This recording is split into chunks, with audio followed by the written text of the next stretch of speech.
কিছুদিন আগে আমাদের সকলের প্রিয় আল্লামা দেলোয়ার হোসেন সাঈদী রাহিমাহুল্লাহ নওয়ারাল্লাহু মারকাদাহু ওয়া জাআলাল ফিরদাউস মাসওয়াহু, ওনাকে আমরা হারিয়েছি।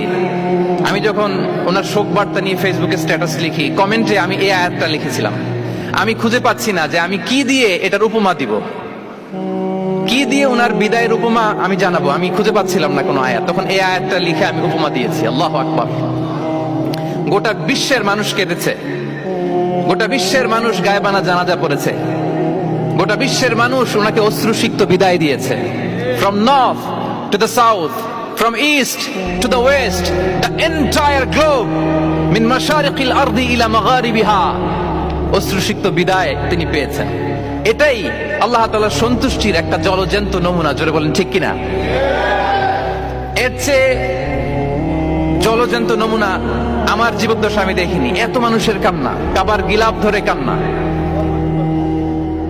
এভাবে ভালোবাসা প্রকাশ করা, এভাবে তার প্রতি তার জন্য অশ্রুসিক্ত দোয়া করা, কান্না জড়িত দোয়া, এটাই প্রমাণ করে যে আল্লাহ তাআলা ওনার উপর সন্তুষ্ট হয়ে গিয়েছেন।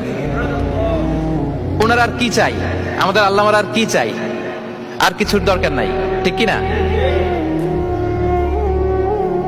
এই যে পরম সৌভাগ্য, এরকম বিদায় নিতে পারা, এটা পরম সৌভাগ্য।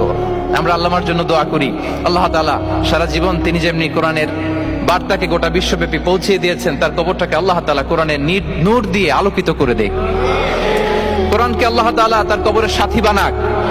কোরআনকে আল্লাহ তাআলা তার কিয়ামতের দিন, in the day of judgement, তার পক্ষে শাহাদাতকারী হিসেবে কবুল করুক।